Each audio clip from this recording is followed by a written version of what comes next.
তো যারা এটাকে নেতিবাচকভাবে দেখছেন, আমি মনে করি যে তারা তাদের দায়িত্ব এড়াতে চান। তারা চান না যে শিক্ষার্থীদের যেই সমস্যাগুলো আছে সেটা সমাধান হোক, যে এটা করতে হবে ওইটা করতে হবে। আমি অনেস্টলি বলেছি যে এটা আসলে আমাদের দ্বারা করা সম্ভব না, বা আমার ব্যক্তিগতভাবে এটা করা সম্ভব না।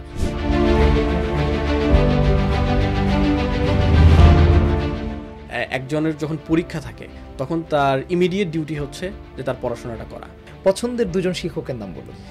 অনেক জোরে কথা না বললে আসলে কাজ হয় না, এখন আমরা কাজ করতে যেয়ে বুঝতে পারছি।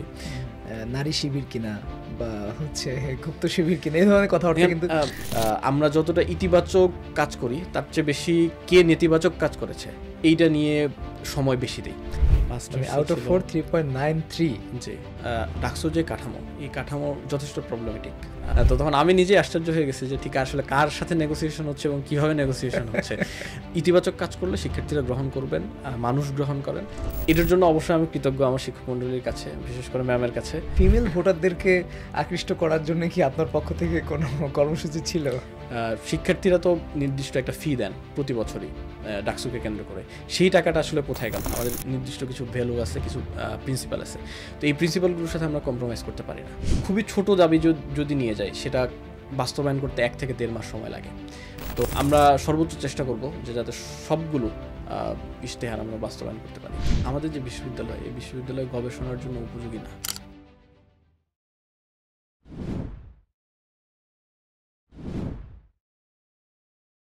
আসসালামু আলাইকুম ওয়া রাহমাতুল্লাহ। সুপ্রিয় দর্শক, আপনাদের স্বাগত জানাচ্ছি ইনুফা টক্সের আজকের আয়োজনে। আজ আমাদের অতিথি বাংলাদেশ ইসলামী ছাত্র শিবির ঢাকা বিশ্ববিদ্যালয় শাখার সেক্রেটারি এবং সদ্য সমাপ্ত ডাকসুতে যিনি বিপুল ভোটে এজিএস পদে নির্বাচিত হয়েছেন জনাব মোহাম্মদ মহিউদ্দিন খান। আমাদের অনুষ্ঠানের পক্ষ থেকে মহিউদ্দিন খানকে স্বাগত জানাচ্ছি।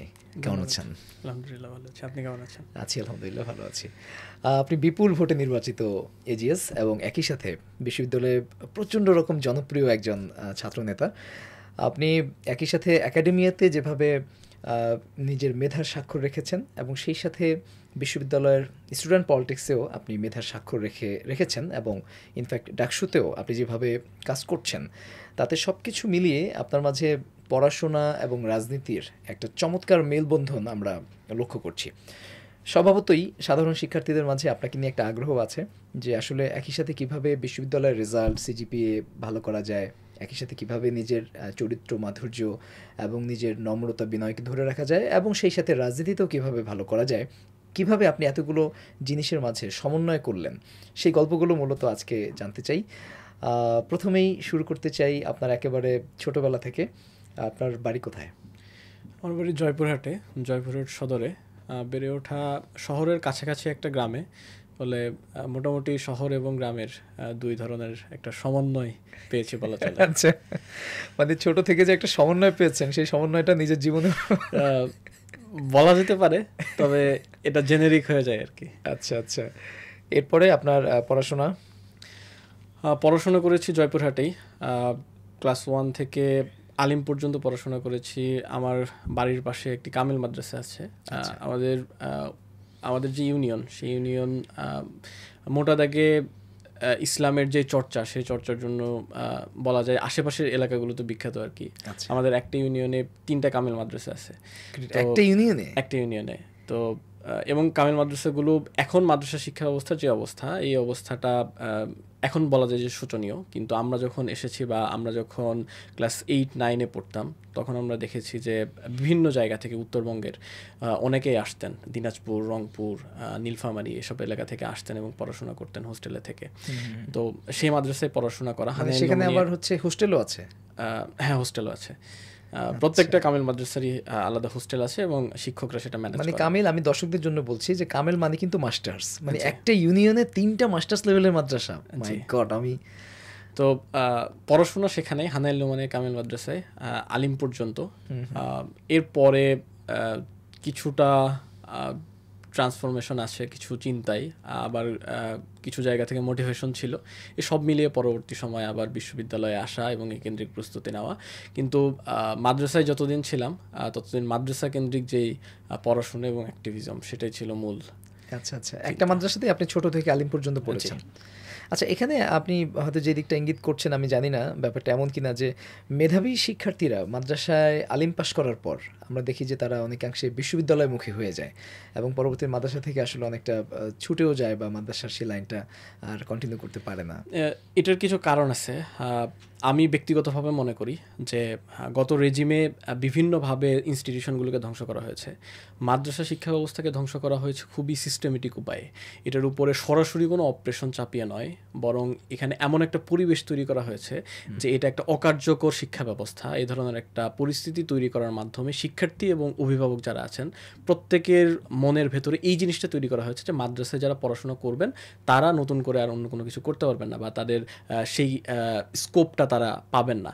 এ ধরনের যে মনস্তত্ত্ব, এই মনস্তত্ত্বটাই মূলত শিক্ষার্থীরা যে আলিম পাস করার পরে বা দাখিল পাস করার পরে আবার কলেজে যাচ্ছেন বা ইউনিভার্সিটিতে যাচ্ছেন, এটার জন্য একটা বড় কারণ বলে আমি মনে করি। পাশাপাশি আরও কিছু বাস্তবতা আছে। ব্যক্তিগত ক্ষেত্রে অনেকে চায় যে সে তার যে স্ট্রিম সেটা চেঞ্জ করে অন্য জায়গায় চলে যাবে, সেটা আলাদা বিষয়। কিন্তু জেনেরিকভাবে আমার মনে হয় যে সিস্টেমেটিক একটা সমস্যাজনক পরিস্থিতি তৈরি করার মধ্য দিয়ে এ ধরনের একটা অবস্থায় নিয়ে যাওয়া হয়েছে মাদ্রাসা শিক্ষা ব্যবস্থা। ইন্টারিম গভর্নমেন্টের তো 1 বছরের বেশি হলো, এই সময় কি সেই সিস্টেমেটিক যে প্রবলেমটা এটা কি আসলে সলভ করা গেছে কিছুটা? দেখুন, এই সিস্টেমেটিক প্রবলেমের তো অনেকগুলো দিক আছে। আমি যদি একটা দিক বলি সেটা হচ্ছে যে মাদ্রাসা শিক্ষা ব্যবস্থায় এবং একদম প্রত্যন্ত অঞ্চলে বিশেষ করে যে আমরা দেখেছি যে নকলের ছড়াছড়ির ব্যাপারে আমরা কথা শুনেছি। তো এই যে নকল একটা ছেলে করছে, সে তো পরবর্তী সময়ে যোগ্যতর হয়ে গড়ে ওঠার ক্ষেত্রে সে আর কোনো ভূমিকা রাখতে পারে না। যে নকল করে পাশ করছে বা ভালো রেজাল্ট করছে তাকে আমরা দেখতে পারি যে সে একজন ভালো স্টুডেন্ট, কিন্তু দিন শেষে যখন তার কন্ট্রিবিউশন রাখার যে জায়গাটা, সেই জায়গায় সে ভালো করতে পারছে না।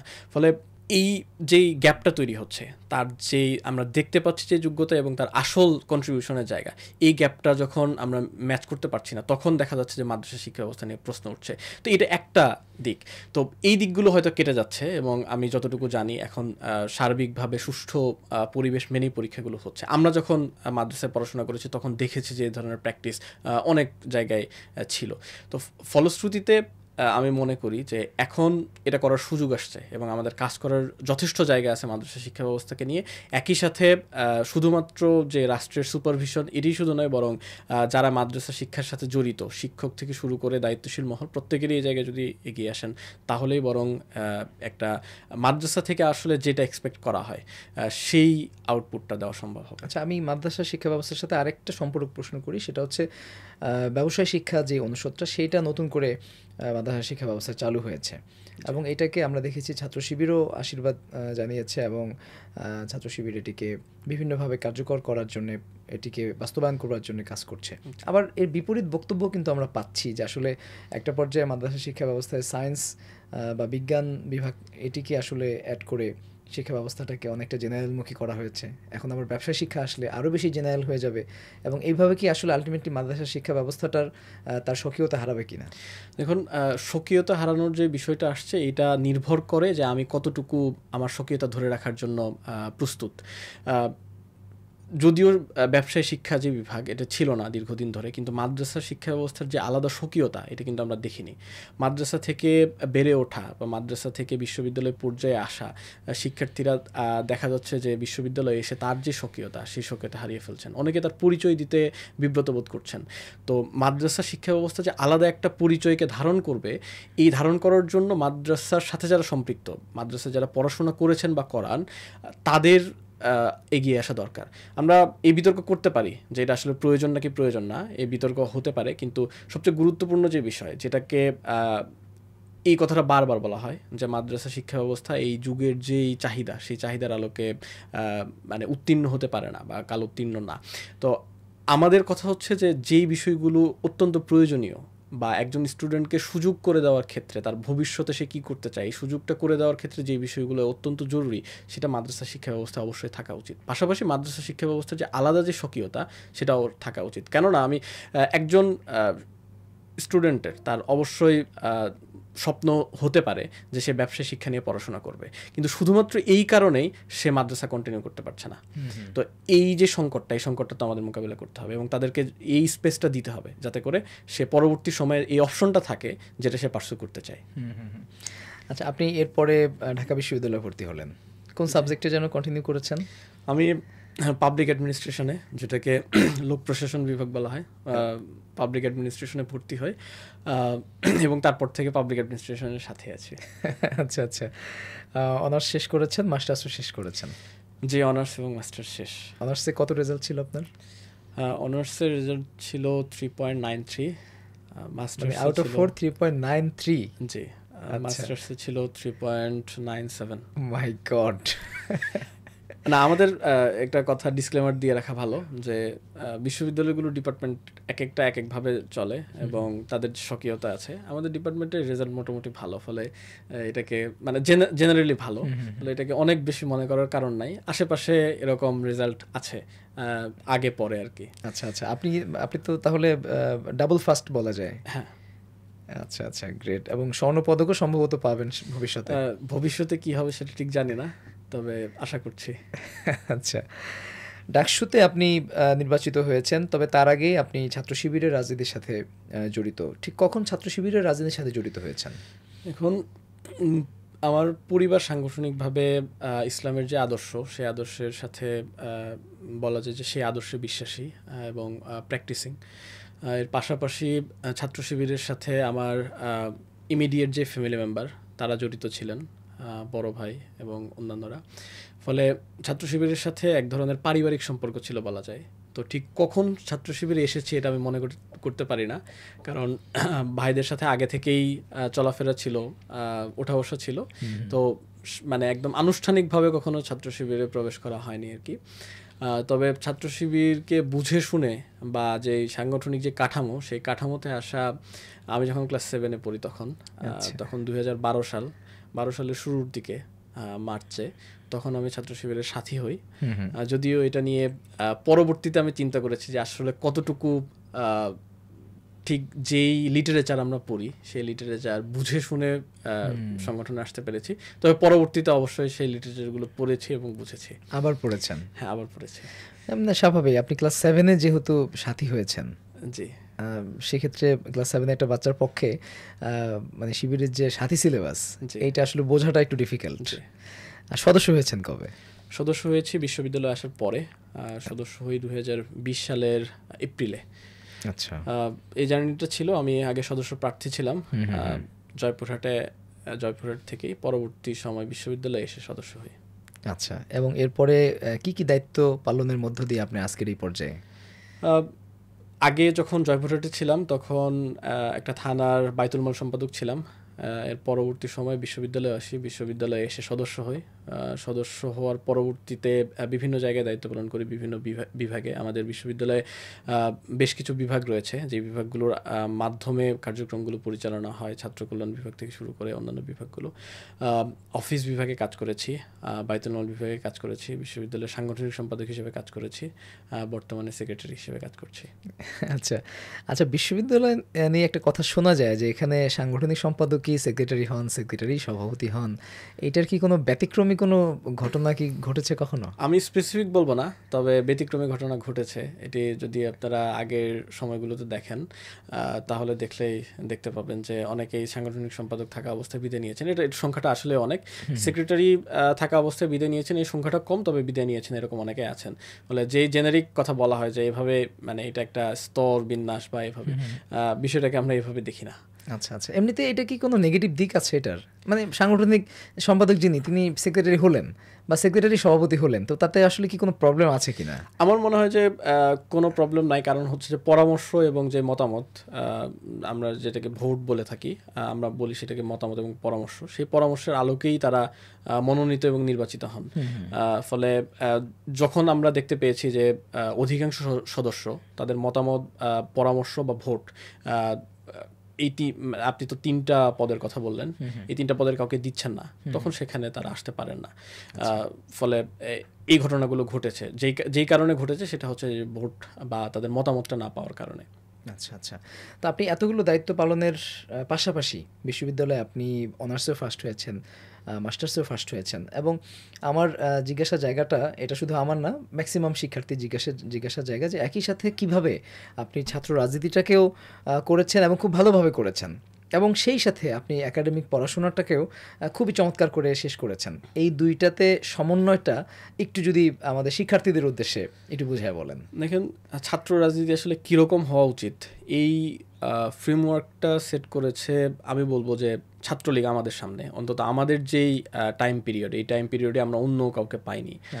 তো ব্যক্তিগতভাবে এবং আমার মনে হয় সাংগঠনিকভাবে ছাত্র শিবির বিশ্বাস করে, আমি ব্যক্তিগত কথাটা যদি বলি সেটা হচ্ছে যে ছাত্র রাজনীতি হওয়া উচিত শিক্ষার্থীদের যেই স্বার্থ উদ্ধার সেটার জন্য, এবং একই সাথে অবশ্যই জাতীয় রাজনীতি নিয়ে চিন্তা থাকবে, আদর্শ থাকবে, আদর্শিক যে লড়াই সেই লড়াই থাকবে। কিন্তু দিন শেষে আমি যেই প্রফেশনে বিলং করি বা আমার যেটা পরিচয়, আমার পরিচয় হচ্ছে আমি ছাত্র, ফলে এই পরিচয়টাকে ধারণ করা এবং এই পরিচয়ের কারণে যে দায়িত্বটা আমার উপর বর্তায়, এই দায়িত্বটা পালন করা অত্যন্ত জরুরি। যেটা আমরা দেখি, যেই ছাত্র রাজনীতির যে রূপরেখা দেখি, যে একজন ভালো ছাত্র হলে আসলে সে রাজনীতি নিয়ে আসলে কিছু ভাববে না, কিছু চিন্তা করবে না, এই বিষয়টা বরং আমি বলবো যে জাতি হিসেবে আমাদের জন্য ক্ষতিকর এই কারণে যে আমরা দেখতে পেয়েছি যে দীর্ঘ সময় ধরে একটা ফ্যাসিবাদ আমাদেরকে নির্যাতন চালিয়ে গেছে, কিন্তু আমরা শিক্ষার্থীরা কিছু করতে পারিনি। 2024-এ এসে একটা মোমেন্টাম পেয়েছি আমরা, যেটাতে কিছু করতে পেরেছি, কিন্তু শিক্ষার্থীরা আসলে কতটুকু ইফেক্টিভ ফোর্স এটা আমরা 24-এ এসে বুঝতে পেরেছি। কিন্তু আমরা যদি আরও আগে থেকে সচেতন হতাম আমাদের যে অধিকারগুলো নিয়ে, সেই অধিকারগুলো নিয়ে যদি সচেতন হতে পারতাম, তাহলে হয়তো এতদিন পর্যন্ত আমাদেরকে এই ধরনের পরিবেশের ভেতর দিয়ে যেতে হতো না। ফলে একজন ভালো শিক্ষার্থী, তার অবশ্যই রাজনৈতিক চিন্তা থাকবে, তার আদর্শ থাকবে, এবং আমি মনে করি যে তার যে চিন্তা আদর্শ এটা বাকিদের কাছেও পিচ করা উচিত। কারণ হচ্ছে যে সে যেটাকে সঠিক মনে করে এবং একটা কন্টিনিউয়াস ডিসকাশনের ভেতর দিয়ে সেই জিনিসগুলো রিফাইন্ড হতে থাকবে।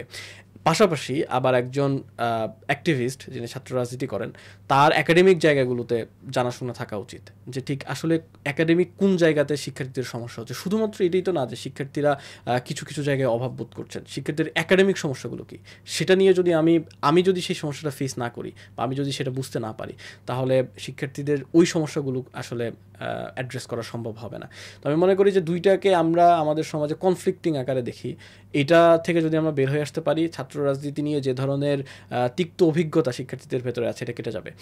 কারণ একটা অতি রাজনৈতিক একটা নেচার আছে, যেটাতে আমরা দেখি যে বারবার একটা দলীয় এজেন্ডা বাস্তবায়নের জন্য বা দলীয় কর্মসূচির অংশ হিসেবে ছাত্র সংগঠনগুলো কাজ করে।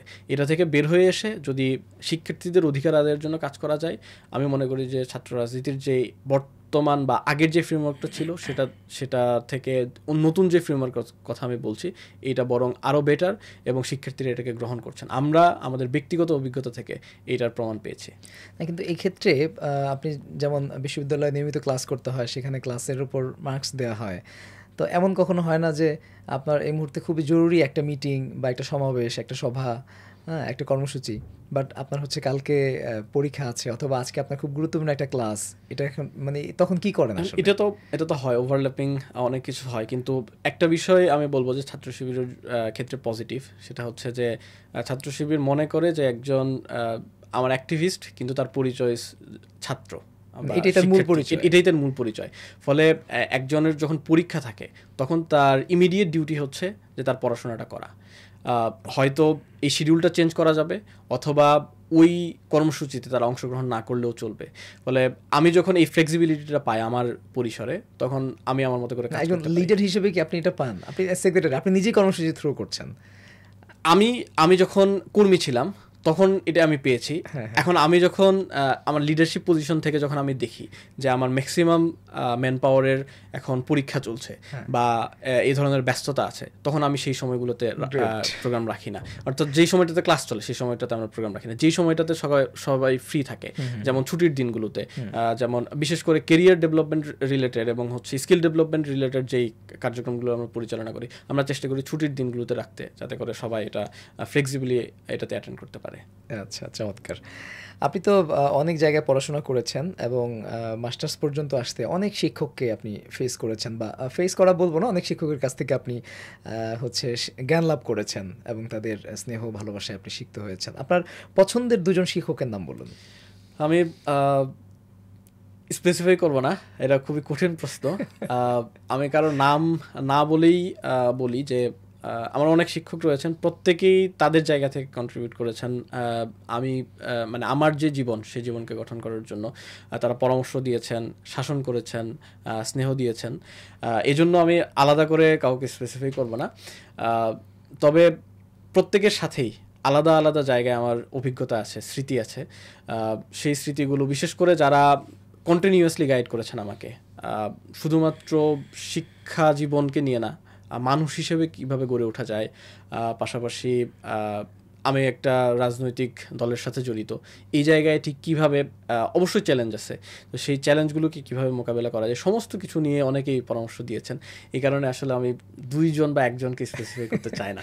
না, কিন্তু আপনি স্পেসিফাই না করলেও আমরা কিন্তু দেখেছি আপনাকে পছন্দ করে এমন শিক্ষকরা কিন্তু আপনাকে স্পেসিফাই করে তারা বিভিন্ন সময় বলে। আমি নাম ধরে বলি, আমরা জানি যে আপনাকে যিনি খুবই ভালোবাসেন, পছন্দ করেন, ঢাকা বিশ্ববিদ্যালয়ের সহকারী অধ্যাপক জনাব শেহরিন আমিন ভুইয়া, মোনামি মিস নামে পরিচিত, তিনি আপনাকে নিয়ে বিভিন্ন সময়ে কথা বলেছেন।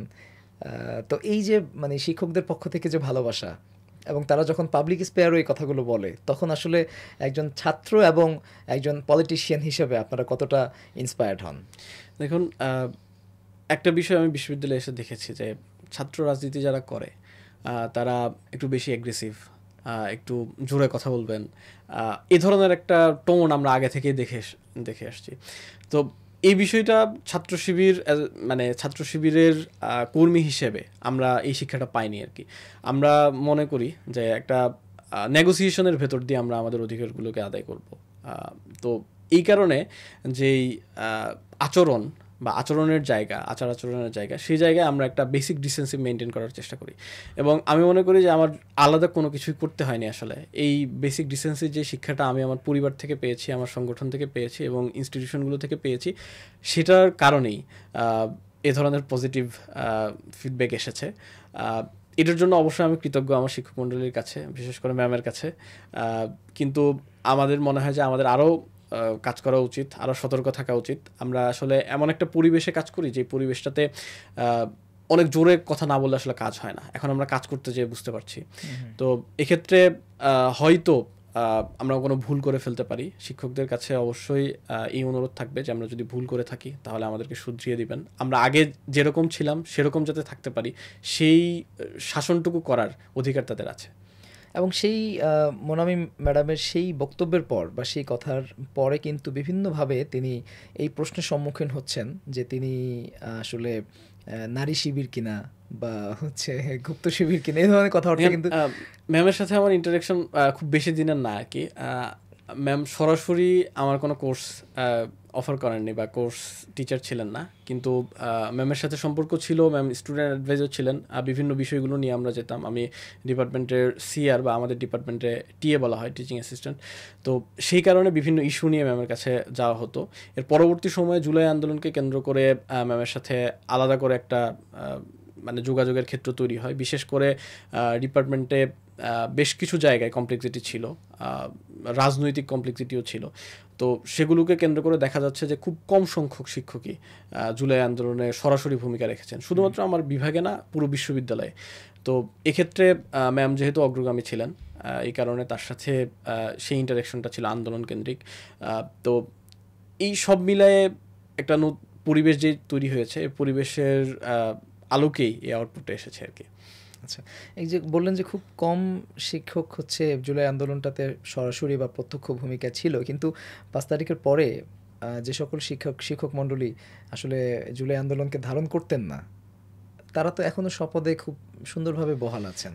দেখুন, আজকেও এটা নিয়ে বিশ্ববিদ্যালয় প্রশাসনের সাথে আমরা বসেছিলাম। আমরা স্পেসিফিকভাবে এই কথাটা বলেছি যে আমরা দেখতে পেয়েছি যে শিক্ষার্থীরা যারা আন্দোলনের বিরুদ্ধে ছিল এবং সরাসরি হামলার সাথে যুক্ত ছিল, তাদের বিরুদ্ধে ব্যবস্থা নেওয়া হচ্ছে বা কিছু হয়েছে, যদিও সেটা বিতর্কিত হয়েছে যে অনেক হামলাকারী আছে যাদের বিরুদ্ধে এখনো বিশ্ববিদ্যালয় প্রশাসন ব্যবস্থা নেয়নি বা কী ব্যবস্থা নেবে সেটা স্পেসিফিকভাবে জানাচ্ছে না।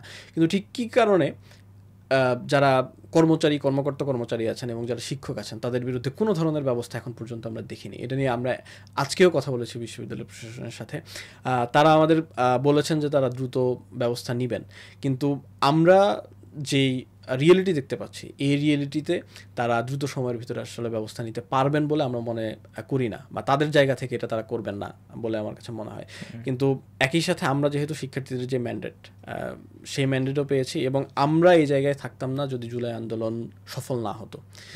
জুলাই অভ্যুত্থান যদি সফল না হতো, এই গণ অভ্যুত্থান, তাহলে আমরা এই জায়গায় থাকতে পারতাম না। তো এই জায়গা থেকে আমাদের দুইটা আলাদা ম্যান্ডেট। একটা হচ্ছে আমাদের ক্যাম্পাসের শিক্ষার্থীরা নির্যাতিত হয়েছে সরাসরি, এবং সেখানে অবশ্যই শিক্ষকদের একটা ভূমিকা ছিল যারা প্রশাসনের ছিল সেই সময়টাতে, এবং পাশাপাশি সারা দেশের যেই ম্যান্ডেট, অর্থাৎ জুলাই আন্দোলন এবং অভ্যুত্থানের সফলতার ভেতর দিয়ে আমরা ডাকসু পেয়েছি। তো এই দুই ম্যান্ডেট এবং দুইটা রেসপন্সিবিলিটি আলাদা করে আমাদের কাঁধে এখন। আমরা শিক্ষার্থীদের সাথে নিয়ে সর্বোচ্চ চেষ্টা করব যে এটার যাতে দ্রুত সময়ের ভিতরে বাস্তবায়ন করা যায়। ডাকসুতে আপনারা যে ভূমিধস বিজয় পেয়েছেন, এটি তো নিঃসন্দেহে কল্পনাতীত ছিল। আমার ধারণা আপনারাও এমনটা কল্পনা হয়তো করেন নাই অনেক ক্ষেত্রে। তো আমি যদি স্পেসিফিক করে কয়েকটা পয়েন্ট জানতে চাই, আপনি কি আমাকে 3টা পয়েন্ট বলতে পারবেন যে ঠিক এই কারণগুলোতে মোটা দাগে আপনারা এই ভূমিধস বিজয় লাভ করেছেন? এখন প্রথম কারণ যেটা, সেটা হচ্ছে আমি বলবো যে এটা আল্লাহর রহমত। শুধুমাত্র এই কারণেই আমরা এটা পেরেছি।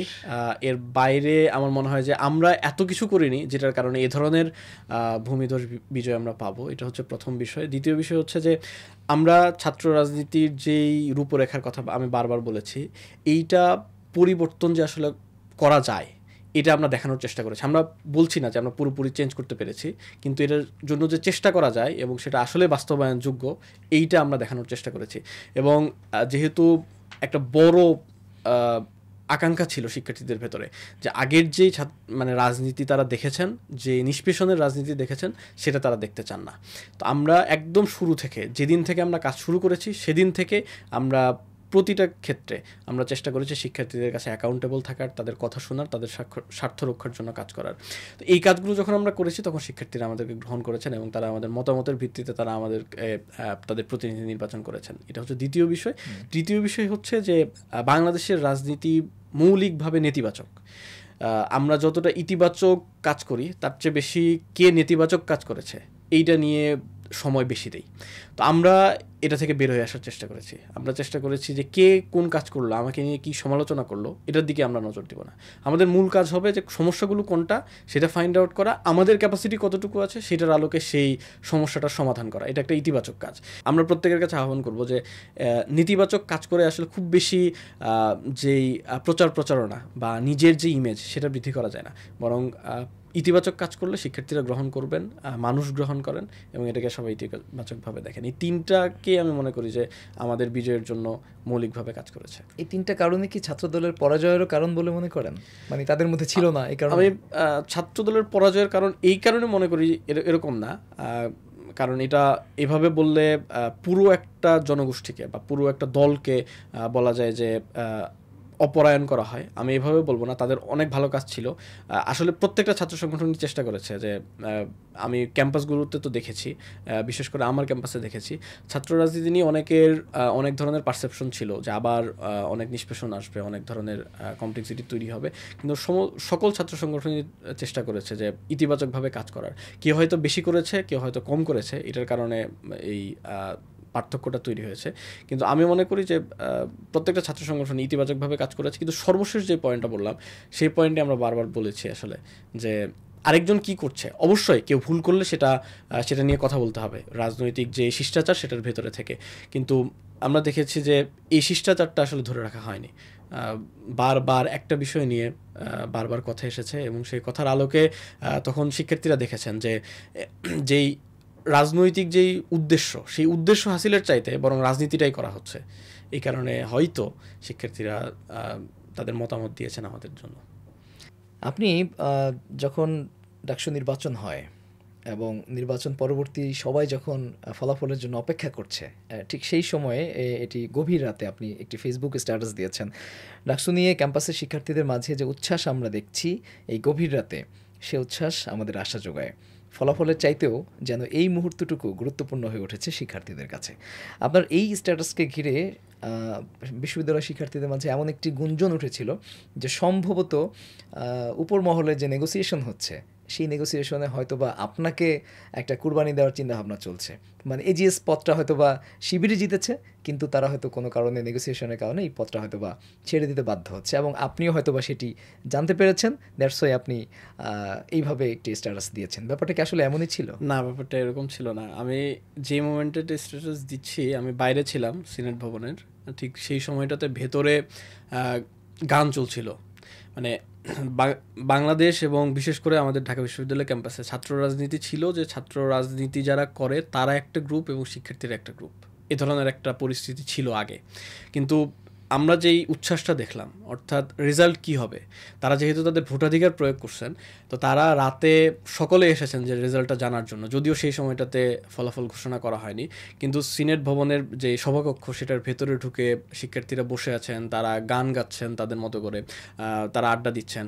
এবং পুরো ক্যাম্পাসে আমরা দেখেছি ওই দিন ভোটের দিনে যে প্রত্যেকে এসেছেন এবং অনেক পরিমাণে ভোট কাস্ট হয়েছে। তো এই যে উচ্ছ্বাসটা দেখেছি, এবং তারা ভোট দিয়ে এসে তাদের যে উচ্ছ্বাসটা প্রকাশ করেছেন, এই উচ্ছ্বাসটা আসলে ছাত্র রাজনীতির জন্য ইতিবাচক ছিল। বাংলাদেশের পরবর্তী সময়ের রাজনীতি কীরকম হবে সেটার বিনির্মাণের জন্য খুবই জরুরি ছিল। সেই কারণে আমি স্ট্যাটাসটা দিয়েছি। কিন্তু একদম প্রিসাইজ কনটেক্সট হচ্ছে যে তারা যখন আনন্দ করছেন, আমরা বাইরে থেকে দেখছি যে তারা গান গাচ্ছেন, একজন গান গাচ্ছেন, সকলেই কোরাস ধরে গান গাচ্ছে। তো এই যে উচ্ছ্বাসটা, এই উচ্ছ্বাসটা ছাত্র রাজনীতি নিয়ে শিক্ষার্থীদের ভেতরে ছিল না, এবং তাদের ভেতর এক ধরনের মানে দ্বৈততা ছিল যে যে ছাত্র রাজনীতি করে সে শিক্ষার্থীদের অধিকার আদায়ের জন্য কোনো কিছুই করে না। এই যে একটা বিষয় ছিল, সেটা থেকে বের হয়ে এসে তারা যে এতটুকু এমব্রেস করছেন মানে শিক্ষার্থীদের জন্য যারা কাজ করে তাদেরকে, বা তাদের প্রতিনিধি নির্বাচনের জন্য তারা যে সচেতনভাবে অংশগ্রহণ করছেন, এটাই ছিল আমার মূল যে বিষয় সেটা। আর পরবর্তীতে যে গুঞ্জন উঠেছে সেটার ক্ষেত্রে স্পেসিফিকভাবে আমি বলি, আমি যেহেতু আমার জায়গা থেকে ছিলাম, আমি ছিলাম মাঠে, কিন্তু নেগোসিয়েশনের কথা উঠছে। যদি নেগোসিয়েশন হয় তাহলে তো অন্তত আমার সেখানে প্রেজেন্স থাকার কথা ছিল। আমি পুরোটা সময় বাইরে ছিলাম, অর্থাৎ সিনেট ভবনের আশেপাশে ছিলাম। সেই সময়টাতে আমি দেখছিলাম যে অনেকেই এটা নিয়ে কথা বলছেন ফেসবুকে, অনলাইনে। তো তখন আমি নিজে আশ্চর্য হয়ে গেছি যে ঠিক আসলে কার সাথে নেগোসিয়েশন হচ্ছে এবং কিভাবে নেগোসিয়েশন হচ্ছে। তো এই বিষয়টা আসলে সত্য না, এটা এক ধরনের বলবো যে গুজব আকারে বা রিউমার আকারেই ছড়ানো হয়েছিল। আচ্ছা আচ্ছা। না, এমনিতে আপনার নির্বাচনকালীন সময়ে আপনার তো আসলে অতটুকু জনপ্রিয়তা ছিল না যতটুকু ছিল সাদিক কায়েম বা এস এম ফরহাদের, এবং আশঙ্কা করা হচ্ছিল যে হয়তো আপনি বের হয়ে আসতে পারবেন না, কিন্তু দেখা গেল আপনি আরও বিপুল ভোটে, আপনি জিএসের চাইতেও আপনি বেশি ভোট পেয়েছেন। মানে এইটার কি কোনো মাজেজা আছে কিনা? না, আমি মনে করি যে এটার কোনো আলাদা কোনো গুরুত্ব নাই। আমি ব্যক্তিগতভাবে একজন ইন্ট্রোভার্ট মানুষ ছিলাম আর কি। এখন একদম যে বের হতে পেরেছি এরকম না, তবে কাজের ক্ষেত্রে অনেকটাই মানে অ্যাকোমোডেটিভ হতে হয়। তো এইটা হওয়ার কারণে, ব্যক্তিগত নেচারটা এরকম হওয়ার কারণে দেখা গেছে যে মেশার যে প্রবণতা সেটা ব্যক্তিগতভাবে আমার কম ছিল। কিন্তু যখন সিদ্ধান্ত আকারে এটা আমি নিয়েছি যে নির্বাচনে অংশগ্রহণ করতে হবে, তখন আসলে সকলের কাছে গিয়েছি। আমি প্রত্যেকটা হল কভার করার চেষ্টা করেছি, প্রত্যেকটা হলে রুমে রুমে যে শিক্ষার্থীদের সাথে কথা বলার চেষ্টা করেছি। পাশাপাশি ফিমেল যে হলগুলো আছে সেগুলোর প্রত্যেকটা প্রজেকশন মিটিংয়ে ছিলাম। তো এই সব মিলিয়ে চেষ্টা করেছি যে শিক্ষার্থীদের কথাগুলো শোনার, জানার যে আসলে তারা কী চান। আমার মনে হয় যে তাদের কথাগুলো শুনেছি, আমরা কিছু বলার চেষ্টা করেছি, এবং সবচেয়ে গুরুত্বপূর্ণ বিষয় আমি মনে করি যে আমি হয়তো অনেকেই অনেক বেশি এক্সপেকটেশনের কথা বলেছেন যে এটা করতে হবে, ওইটা করতে হবে। আমি অনেস্টলি বলেছি যে এটা আসলে আমাদের দ্বারা করা সম্ভব না, বা আমার ব্যক্তিগতভাবে এটা করা সম্ভব না। এই জিনিসটা হয়তো তারা ইতিবাচকভাবেই নিয়েছেন। যদি নেতিবাচকভাবে নিতেন তাহলে হয়তো এত মতামত আমার দিকে আসতো না আর কি। তো এটাকে একটা কারণ মনে করি। আর এর বাইরে প্যানেলের একটা পরিচয় অবশ্যই গুরুত্বপূর্ণ ছিল, সেটাও একটা কারণ হতে পারে। এমনি ব্যক্তিগতভাবে ফিমেল ভোটারদেরকে আকৃষ্ট করার জন্য কি আপনার পক্ষ থেকে কোনো কর্মসূচি ছিল? না, আমার পক্ষ থেকে আলাদা কোনো কর্মসূচি ছিল না। আমি ক্যাজুয়ালি শিক্ষার্থীদের জন্য যখন কথা শুনেছি তখন মেল এবং ফিমেল সকলের কথাই শুনেছি। তো আলাদা করে আমি কোনো কিছু করেছি বিষয়টা আসলে এরকম না। আচ্ছা, একজন এজিএস হিসেবে আপনার আসলে প্রধান দায়িত্বগুলো কি কি? দেখুন, এজিএস হিসেবে নির্দিষ্ট কোনো দায়িত্ব নেই। জিএসের যে দায়িত্ব, সেই দায়িত্ব জিএসের অনুপস্থিতিতে অথবা জিএস যদি ডেলিগেট করে দেন তাহলে সেই কাজগুলো এজিএসকে করতে হয়। এর বাইরে আসলে ডাকসুর যে কাঠামো, এই কাঠামো যথেষ্ট প্রবলেমেটিক। বিভিন্ন কারণে আমরা যখন সংস্কার প্রস্তাবনাগুলো দিয়েছি তখন বলার চেষ্টা করেছি। তো এই কাঠামোতে আসলে নির্দিষ্ট করে কাজগুলো সম্পাদকের দেওয়া আছে, কিন্তু অনেক ক্ষেত্রেই দেখা যাবে যে নির্দিষ্ট কোনো কাজ নেই আসলে, বা সেই কাজের পরিসরগুলো বাড়ানোর সুযোগ আছে, কমানোর সুযোগ আছে, যে কাজগুলো আসলে অনেকেই করে, যে কাজগুলো সরাসরি ডাকসুর করার প্রয়োজন নাই, এ ধরনের কিছু বিষয় আছে। আমরা সেগুলো নিয়ে কাজ করব, একটু সময় দরকার, যে ঠিক কীভাবে সাজালে ডাকসুটা আসলেই কার্যকর হবে। কিন্তু যে কথাটা বলছিলাম যে এই কাঠামোগত কারণে দেখা যাবে যে আমার আসলে কোনো কাজ নাই, কিন্তু ডাকসুর যে বাস্তবতা আসলে ক্যাম্পাসে এই যে পর্ষদ, এই পর্ষদ একটা ইনফ্লুয়েন্স রাখে, পাশাপাশি বাইরেও এটার একটা ইনফ্লুয়েন্স রাখার সুযোগ আছে এবং কাজ করার সুযোগ আছে। তো সেই জায়গা থেকে ব্যক্তিগতভাবে অবশ্যই কাজের জায়গা থাকবে এবং সেই কাজগুলো করব। আমরা যে ইশতেহারগুলো দিয়েছি সেই ইশতেহার বাস্তবায়নের ক্ষেত্রে যে কাজগুলো করতে হবে সেই কাজটাই মূল কাজ হবে। আপনাদের সময়কাল তো 1 বছর। জি, 1 বছরের 1 মাস অলরেডি অতিবাহিত হয়ে গেছে। এই 1 মাসে আপনারা কি কি কাজ করেছেন? খুবই স্পেসিফাই করে বলা কঠিন, কারণ হচ্ছে আমাদের যে কাজগুলো, সেই কাজগুলো আমরা ম্যান্ডেট পাওয়ার পর আমরা দায়িত্ব গ্রহণ করেছি 13 তারিখ বা 14 তারিখে, যেটা প্রথম কর্মদিবস ছিল ডাকসু নির্বাচনের পরবর্তীতে। তো এটা করার পর থেকেই আমরা বিভিন্ন জায়গায় অ্যাপ্রোচ করা শুরু করি। যে সমস্যাগুলো রয়েছে, এই সমস্যাগুলো আমরা দেখেছি যে বিশ্ববিদ্যালয়ের যে অবকাঠামো এবং অন্যান্য যেই বিষয়গুলো রয়েছে, এটার ভেতর থেকে যেমন সমাধান করা সম্ভব কিছু জিনিস, আবার কিছু জিনিস আমরা বাইরে থেকেও সমাধান করতে পারি। যেটা করার জন্য আমরা বিভিন্ন জায়গায় অ্যাপ্রোচ করেছি, যে সেবামূলক যে বিষয়গুলো রয়েছে সেই বিষয়গুলো নিয়ে আমরা কাজ করেছি। তো এটা এখন পর্যন্ত সেই টেবিলগুলোতে ঘুরছে। আসলে আমরা বিশ্ববিদ্যালয়কেও যেগুলো অ্যাপ্রোচ করেছি সেগুলোও আসলে ভিজিবল হয়নি এই কারণে যে তার যে প্রসেসটা আছে এই প্রসেসের ভিতর দিয়ে ঘুরছে। আমরা যখন বাইরে এটা চলে আসবে শিক্ষার্থীরা তখন দেখতে পারবে আর কি। তো এক্ষেত্রে আমরা বেশ কিছু কাজ করেছি। আমরা আগেই বলেছিলাম যে আমরা হেলথ ক্যাম্পেইন চালাবো। আমরা বলেছিলাম যে শিক্ষার্থীদের জন্য বাইরে যারা থাকেন, অনাবাসিক যারা শিক্ষার্থী, তাদের জন্য বাস ট্র্যাকিং অ্যাপ ডেভেলপ করা হবে। সেটি ইতিমধ্যে পরীক্ষামূলকভাবে চালু হয়েছে। পাশাপাশি আমরা ক্যাম্পাসের যেই ক্যাম্পাসকে একটা পরিচ্ছন্ন ক্যাম্পাস করতে চাই, সেটার জন্য যে কাজ, সেই কাজের যে প্রসিডিউর সেটা শেষ হয়েছে, খুব 2-1 দিনের ভেতরে সেটা বাস্তবায়িত হবে।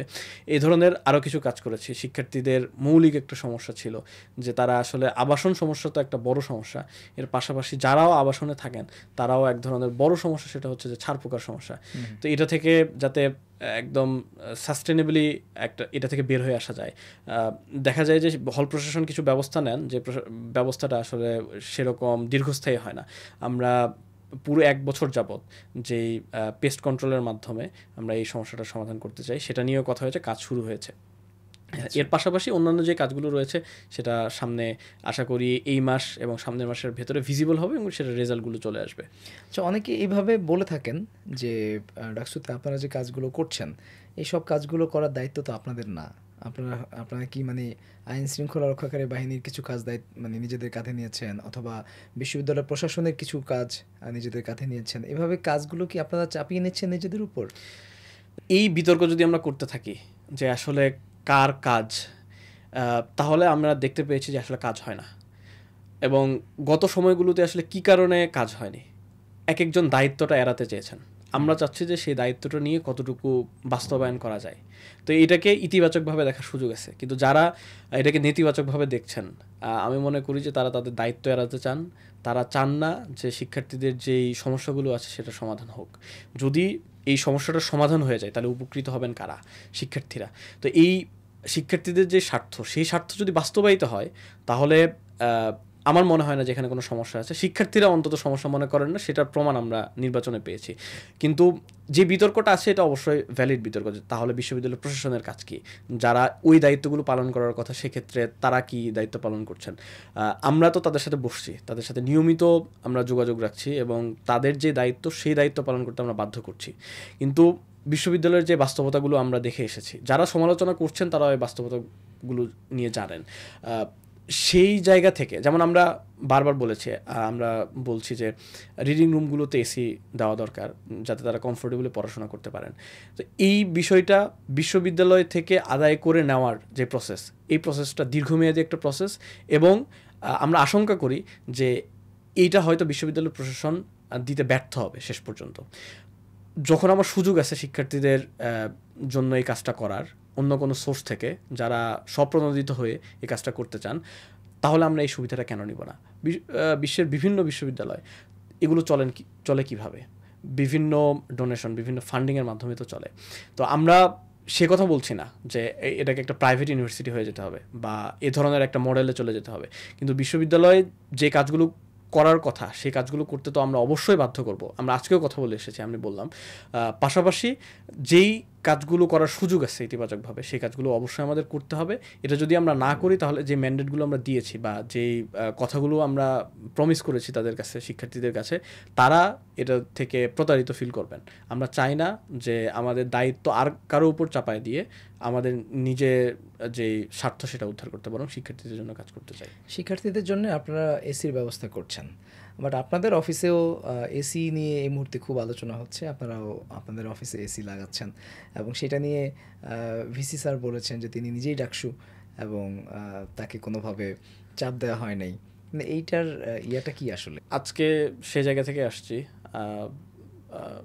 যিনি মন্তব্য করেছেন তার সাথে আমরা কথা বলেছি, তিনি এটা ক্লারিফাই করবেন বা বিশ্ববিদ্যালয় প্রশাসন ক্লারিফাই করবেন। আসলে এখানে কোনো অনিয়ম হয়নি, এই কথা তিনি নিজেও স্বীকার করেছেন। ডাকসুর যে ভবন, সেই ভবন মূলত পরিত্যক্ত অবস্থায় ছিল দীর্ঘ সময়।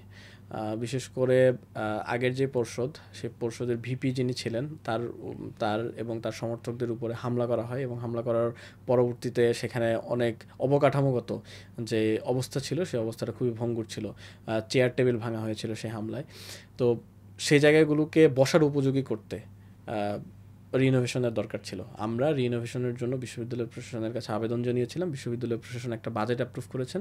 সেই বাজেটের ভেতর থেকে যে কাজগুলো করা দরকার সেই কাজগুলো বিশ্ববিদ্যালয়ের যেই সংশ্লিষ্ট কর্তৃপক্ষ, সেই কর্তৃপক্ষের তত্ত্বাবধানে কাজগুলো বাস্তবায়িত হচ্ছে। এটাকে নিয়ে যারা বিতর্ক তৈরি করার চেষ্টা করছেন, আমি মনে করি যে তারা শুধুমাত্র বিতর্ক করার জন্য এটা করছেন। কারণ ডাকসুর নির্দিষ্ট একটা বাজেট থাকে, যে বাজেটের উপর ভিত্তি করে ডাকসু পরিচালিত হয় বা তার যে কার্যক্রম সেই কার্যক্রম পরিচালিত হয়। এবং তারা যে প্রশ্ন আনছেন যে আসলে কোন জায়গাকে প্রায়োরিটি দেওয়া দরকার, অবশ্যই শিক্ষার্থীদের আবাসন এবং শিক্ষার্থীদের যেই মৌলিক জায়গাগুলো সেই জায়গাগুলোকে প্রায়োরিটি দেওয়া দরকার। তাহলে দেখা যাবে যে ডাকসুর জন্য আলাদা কোনো বাজেট থাকবে না। তো বিষয়টা তো আসলে এরকম না যে একটা পুরো কাঠামোকে ভেঙে দিয়ে বরং আমরা কোনো কাজ করব, বরং আমরা বাজেটটা কীভাবে বাড়াতে পারি সেটা নিয়ে কাজ করব এবং ডাকসুও সেটা নিয়ে কাজ করবে। কিন্তু সমালোচনার যে জায়গা, সেই সমালোচনার জায়গাটা আমার মনে হয় যে তারা ভুল জায়গায় সমালোচনা করছেন। বরং তাদের সমালোচনা করার উচিত ছিল যে আমরা আসলে কতটুকু এই যে বিশ্ববিদ্যালয়ের যেই বাজেট, সেই বাজেট বাড়ানোর জন্য কতটুকু কাজ করছি। সেটা না করে শিক্ষার্থীরা তো নির্দিষ্ট একটা ফি দেন প্রতি বছরই ডাকসুকে কেন্দ্র করে, সেই টাকাটা আসলে কোথায় গেল সেটা আমরা আসলে বের করতে পারছি কিনা, বিশ্ববিদ্যালয় প্রশাসনকে চাপ দেওয়ার মাধ্যমে সেটার হিসাব আমরা আদায় করতে পারছি কিনা, এই জায়গায় তারা সমালোচনাগুলো করতে পারতেন। কিন্তু ডাকসুর যে বাজেট, সেই বাজেট তো আসলে অন্য কোনো জায়গায় ব্যবহার করার কথা না।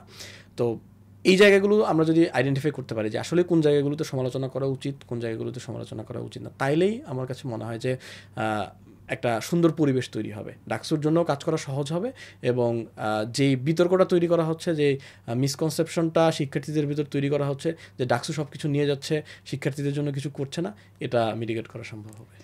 ডাকসুতে আপনারা যে ভূমিধস জয়লাভ করলেন, এই জয়লাভের কারণেই বা এইটার প্রভাবেই কি আসলে ডাকসুতেও শিবিরের প্যানেল বিজয়ী হলো এবং ইনফ্যাক্ট এটার প্রভাব কি পরবর্তীতে চকসু বা রাকসুতেও কি পড়তে পারে কিনা?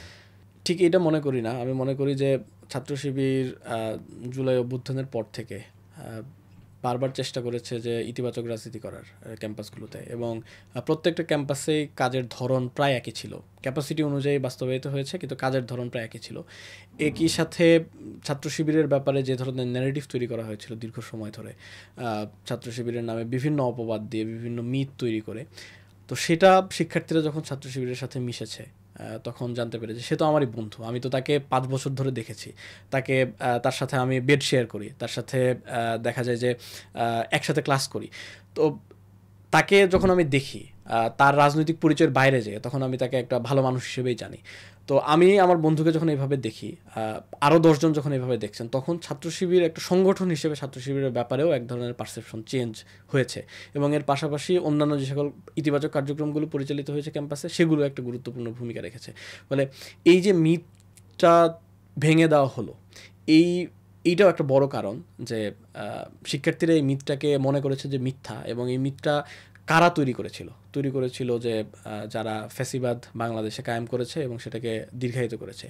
ঠিক একই ন্যারেটিভ যখন আবার ক্যাম্পাসে চালু করা হচ্ছে যে তারা এটা তারা সেটা, তো এই জিনিসটাকে আসলে শিক্ষার্থীরা দেখছে যে এটা আসলে মিথ্যা কথা, এটা কোনো ভিত্তি নাই। কারণ আমি তো বললাম যে আমি একজনকে চিনি যে শিবিরের সাথে জড়িত, সে শিবিরের কর্মী, কিন্তু তার ব্যবহারিক জীবন আমি দেখেছি।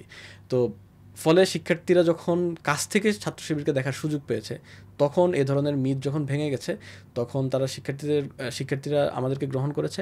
আবার একই সাথে আমি যেটা বললাম যে ওই একই ন্যারেটিভ যারা পুনরুৎপাদন করার চেষ্টা করছেন, তাদের কাছে এটা স্পষ্ট হচ্ছে, শিক্ষার্থীদের কাছে এটা স্পষ্ট হচ্ছে যে তারা আসলে অসত্য কথা বলছেন। এই কারণে অনেককে আমরা দেখেছি যে তারা শিক্ষার্থীরা গ্রহণ করেননি। ঢাকা বিশ্ববিদ্যালয়ে শিবিরের কত পরিমাণ জনশক্তি আছে? জনশক্তি যদি বলি, জনশক্তি তো বিভিন্ন লেভেলের হয়। আমরা মনে করতে চাই যে সমর্থক লেভেল পর্যন্ত প্রত্যেকে আমাদের সাথে জড়িত, তারা আমাদের শুভাকাঙ্ক্ষী, তারা আমাদেরকে ভালোবাসেন।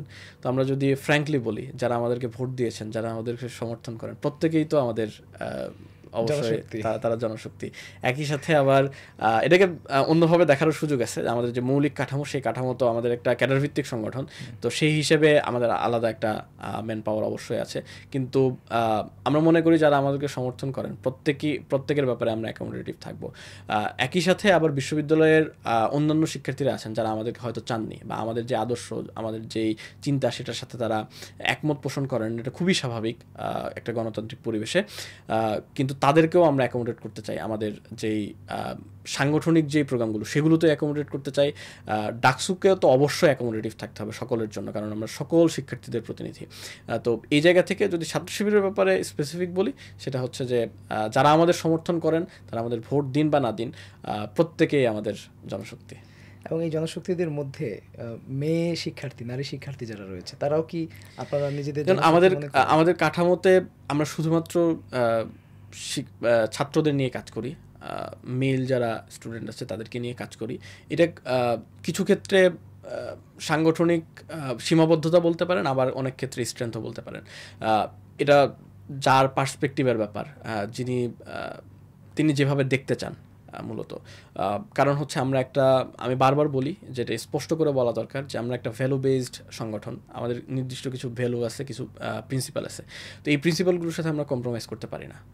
ইসলামিক যে প্রিন্সিপালগুলোকে আমরা আপহোল্ড করার চেষ্টা করি, আমরা বলি, সেটা পালন করতে গিয়ে হয়তো আমাদের কিছু জায়গায় কম্প্রোমাইজ করতে হয়।